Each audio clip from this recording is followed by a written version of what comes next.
As I said yesterday, we are going to be hearing a lot about war crimes and the long tail of war crimes and war crimes prosecutions. We are now seeing cases come up that date back to maybe a decade ago or more, but here we are. In the New York Times yesterday, Masha Gessen wrote an article called "A Stunning New Verdict Rewrites the Rules of Corporate Morality." There is a war crimes trial that has just jailed the CEOs of a French cement company, cement manufacturers called Lafarge. And its CEO has just been jailed and given a 6-year sentence. And another deputy head of operations has been given 5-year sentence for financing terrorism in Syria and beyond. And what are they being charged with? Let me read you a little bit. The court had concluded that between 2013 and 2014, the cement maker paid about $6.5 million to the Islamic State, that's ISIS, and other terrorist groups in Syria to facilitate the company's operations there. Lafarge, which is now owned by a Swiss conglomerate, Holcim, will pay $1.3 million in fines for the crime of financing terrorism and $5.3 million for violating international sanctions. In another case, Lafarge is facing charges of complicity in crimes against humanity. So not only are they paying financially, they're also paying by jail sentences. And a little bit of history that Masha brings forth. In the best known war crimes prosecutions at Nuremberg, in Jerusalem, in The Hague, most of the defendants were military or paramilitary officers. But at Nuremberg, industrialists who had aided and abetted the Holocaust were also put on trial. Precedent, precedent, precedent is what I've been saying. These cases largely fizzled, in part because the defendants successfully claimed that they had merely been doing what business people do, which is try to maximize profits, and that they hadn't known what kind of atrocities they were enabling. Not anymore. The "I didn't know what I was doing and I'm just a business person" didn't fly here. Very, very important. How many, 80 years later, Lafarge is in the dock and its CEO has been prosecuted and they are going to jail. These are very, very, very important developments. The role of corporations aiding and abetting genocide and crimes against humanity go so far back to slavery, the East India Company, the way that they looted and pillaged and harmed citizens of what was then India, the rapacious behavior. The most rapacious corporation in the world was the East India Company. And I highly recommend everybody to read William Dalrymple's book about the East India Company, the most rapacious corporation in the world. And their rapaciousness and their looting and pillaging and killing increased the wealth and the coffers of the British Empire and the Crown. And they got so out of control that the Crown had to take over from them.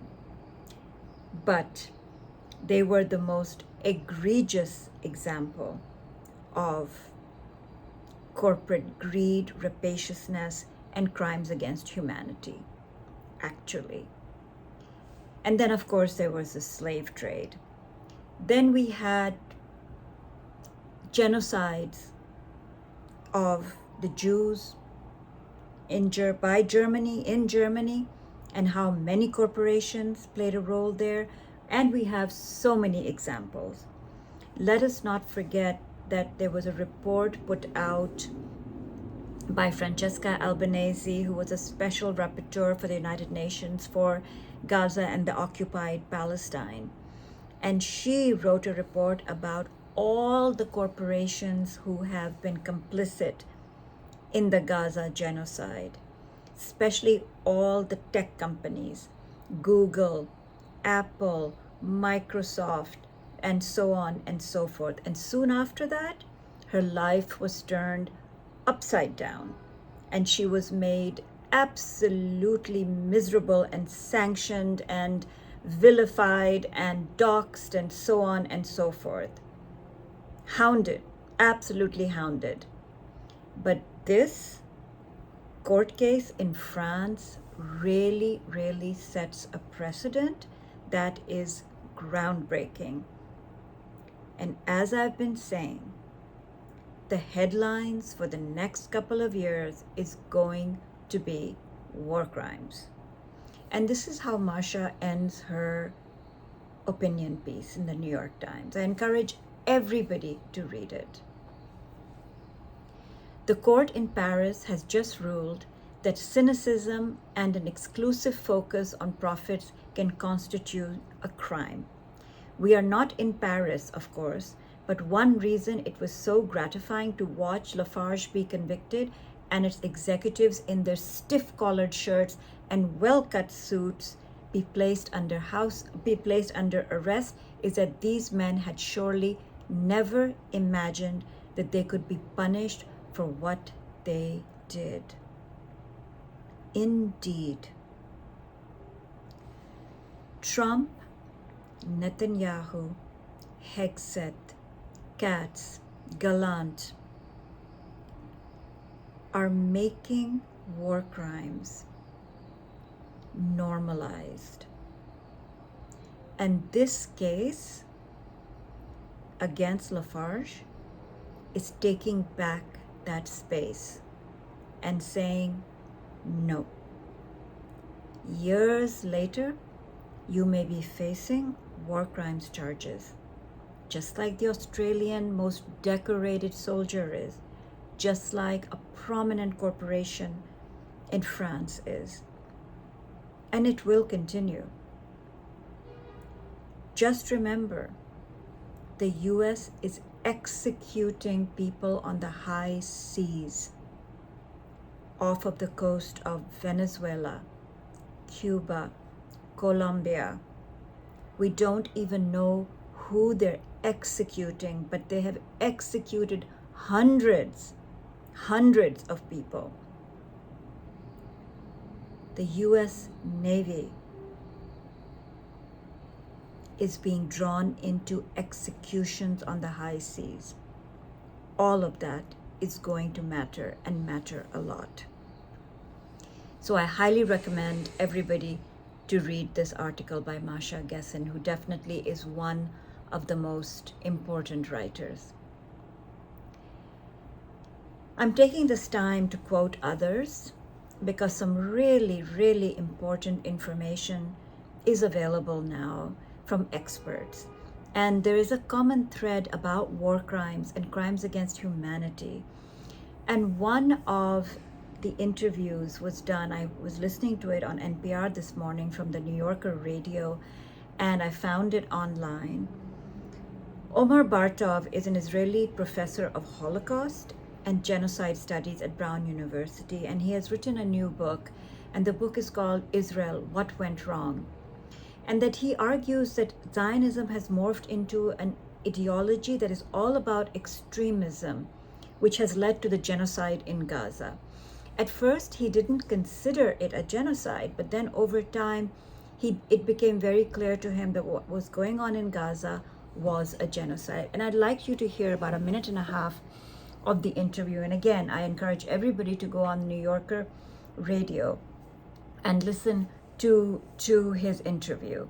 And here I will play it for you. I want to talk about another word that evokes a lot of emotions: Zionist.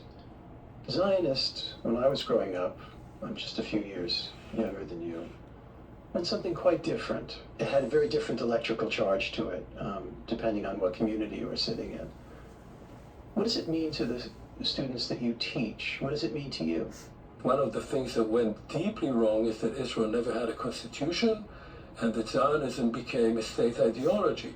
It became something else, and it kept transforming itself into what it is today, which is an insupportable ideology of extremism, of militarism, of racism, and eventually of genocide. Anyone who supports it becomes complicit in the acts of that particular political ideology. Zionism is not reformable? Zionism is not reformable. The state of Israel is. The state of Israel is reformable, but the state of Israel has to be reinvented. And it cannot be reinvented according to this kind of ethno-nationalist principle that has taken hold of it. What Israel needs right now is shock therapy. And despite all the horrors that it has inflicted on others and has also experienced itself since October 7th, it is not still come to identify the limits of its own power, because those limits are in Washington, D.C. And it's there that those limits have to be set. And it's only then that some forces in Israel will start generating a new way of thinking about Israeli society.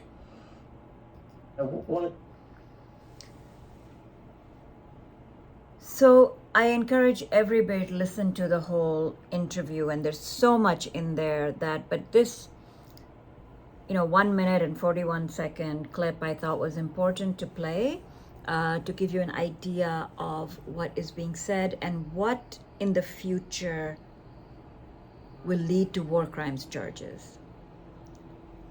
And he will be a very important voice in framing what he is saying is genocide in Gaza. You cannot have all the human rights organizations in the world, including the most prominent human rights organizations in Israel, saying genocide, torture, crimes against humanity, rape is occurring, and not have prosecutions. Whether today, tomorrow, next year, like I said, it has a long tail, long memory, but it will happen one day.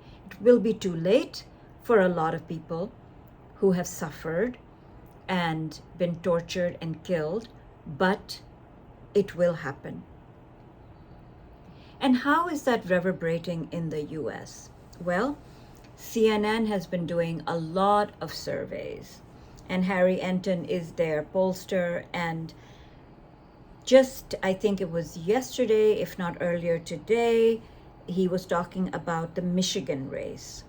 The Michigan race has 3 Democrats running in the primary, and one of them is Abdul El-Sayed, who is very, very progressive, and his background is he's Egyptian American, and he was very involved in the public health in Michigan, and I think he served with Whitmer as well. But I don't know if you remember seeing him on CNN. He was talking about COVID, and he was trying to manage the COVID crisis quite a bit in Michigan. Anyways, he's running for Senate, and his opponents are Haley and McMurrow, and El-Sayed was polling behind them. Not anymore. He is either right behind McMurrow, who is the preferred candidate of the establishment of Democrats, and there's some rumor that she's also backhanded being supported by AIPAC, and Haley, who is definitely being supported by AIPAC and has a lot of AIPAC money. So Here is what Harry Enton is telling us today about this race, and this is really worth listening to in all the context that we've just been hearing. Be a zero ahead, at least according to the cash prediction markets, but below 50%.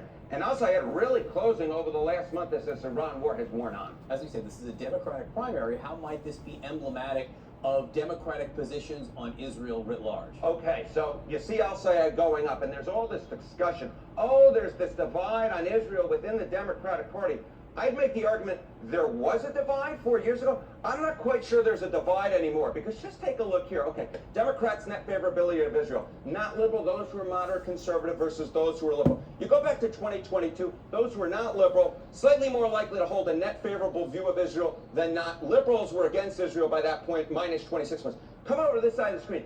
That divide is simply put gone. There is no divide within the Democratic Party when it comes to views towards Israel. The net favorable rating amongst those who are moderate conservative, not liberal. Look at this, minus 55 points. That's a shift of 58 points in just 4 years' time. Those who are liberal, it's nearly a 50-point shift, minus 74 points. But now moderates and conservatives, as well as liberals, those within the Democratic electorate, are united on their views towards Israel. It is unfavorable at this point. Does age factor into this? Does age factor into it? Okay, age was another divide that we saw, but that age divide is breaking down. Look at this. Democrats' net favorability towards Israel. Age 50 plus back in 2022 was plus 10 points. Those under the age of 50, age 18 to 49, minus 25 points. Come over to this side of the screen. Again, these are just dramatic shifts. Look at this. Age 50 plus now, minus 54 points. That's a shift of what, Johnny B? That's a shift of 64 points. 64 points in the negative direction. Under age 50, it's a shift. And normally this would be a huge shift, but it's 45 points as compared to what, 64 points? But the bottom line is this, the age divide that there was on Israel within the Democratic Party, that has gone, again, basically uniformly negative views towards Israel among Democrats, and that, in my mind, is playing out in Michigan right now as El-Sayed's chances are going up. Major shifts. Harry, and thank you very much. Thank We've got you, a lot my of friend. breaking news this morning.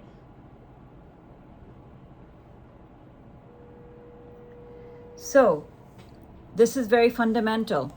That is the view that he is saying the Democrats hold of Israel, and the age divide is gone.